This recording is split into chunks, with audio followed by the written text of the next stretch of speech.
টেকেলি লৈ একুৰা জুই ধৰি এনেধৰণে মৰাণত যি পানী বিহাৰ বৰবিয়া যি সকলো কাকজান অঞ্চলত এখন বিয়া আছিলে। বিয়াখনতনো কেনেধৰণে দৰাক নোৱাবৰ কাৰণে পানী তুলিবলৈ যায় তাকে আপোনালোকক কিছু নীতি নিয়ম দেখাইছোঁ। আৰু ইয়াত খেৰী গীত মাতেৰে ঢোলে ডগৰে বুঢ়ী আইতা কাপোৰ চলি তেওঁলোকে আৰু দুলনি টেকেলি লৈ তেওঁলোকে এই পানী তুলিবলৈ যাব। আৰু পানী তুলি আহি সেই পানীৰে দৰাক যে গা ধুৱাব যি চকলং বেৰি আছে চকলং বেৰিত তাৰে দৃশ্যাংশ আপোনালোকক দেখাইছোঁ। এতিয়া প্ৰথমে খেৰী গীত পানী তুলিব গৈছে। এতিয়া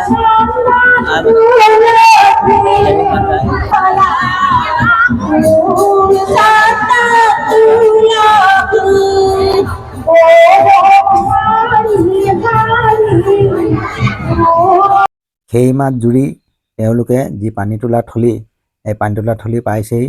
আৰু সেই পানী যি পুখুৰী আছে নাদ আছে নাদৰ পৰা পানী যে তুলি মেলি এই পানীয়ে যে বুঢ়ীসকলে গীত মাতেৰে সেই পানী লৈ যাব। এয়া চাওক নাদৰ পৰা পানী তুলিবৰ কাৰণে দুজনমান ডেকাই সহায় কৰি দিছে। তাকে আপোনালোক অকণমান দৃশ্য দেখুৱালোঁ। যি গীত মাতেৰে এনেধৰণে পানী তোলা হয় এই হ'ল মৰাণসকলৰ যি পৰম্পৰা এটি এয়া হ'ল এনেধৰণে পানী তোলা এয়াই হ'ল নিয়ম মৰাণসকলৰ।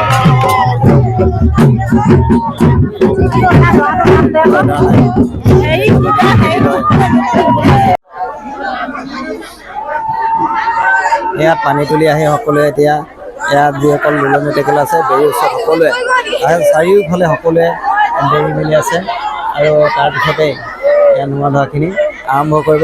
পানী তোলা থলীৰ পৰা যেতিয়া পানী তুলি আহি গোটেই বেৰি পাইহি বেৰি তেতিয়া দৰাক ককাইবিলাক ধুনীয়াকৈ বুকু চাত লৈ বেৰিটো 3 পাক ঘূৰোৱাৰ নিয়ম আছে। ঢোলে ডগৰে ঘূৰোৱাৰ নিয়ম আছে। সেই নিয়মখিনি এতিয়া পালন কৰি থকা হৈছে। আপোনালোকক দেখাইছোঁ যে বৰ বিয়াৰ আজিকালি দেখিবলৈ নাই। তাৰে যি এখন কাকজান অঞ্চলত যি এখন বৰ বিয়া হৈছিলে সেই বৰ বিয়াখনত দৰাটো কেনেধৰণে যে বেৰিত নোৱাই ধুৱাই মাহ হালধি ইত্যাদিৰে যিমাকি যি নোৱাই ধুৱাই সেই দৃশ্য আপোনালোকক দেখুৱাইছোঁ।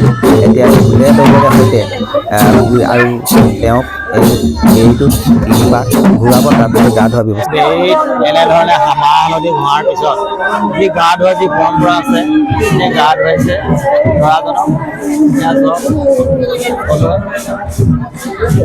গা পা ধুৱাই মেলি তেওঁ যি নিয়ম আছে নিয়মখিনি কৰিব। তাৰপিছত ইয়াত কাপোৰ কানি সজাব। এয়া গা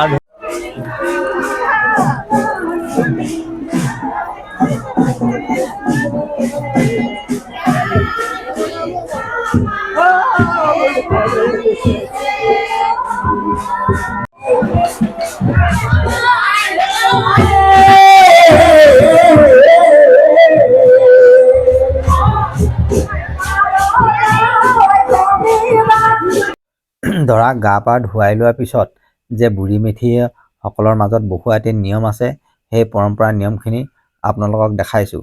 আৰু এয়া চাওক দুলনি টেকেলি সকলো লৈ তাতে বুঢ়ী মেথীৰ ওচৰত তেওঁলোকৰ দৰাক আৰু ধৰাক দুয়োকে বহাই তেওঁলোকৰ এই বুঢ়ী মেথীৰ পৰা আশীৰ্বাদ ল'ব।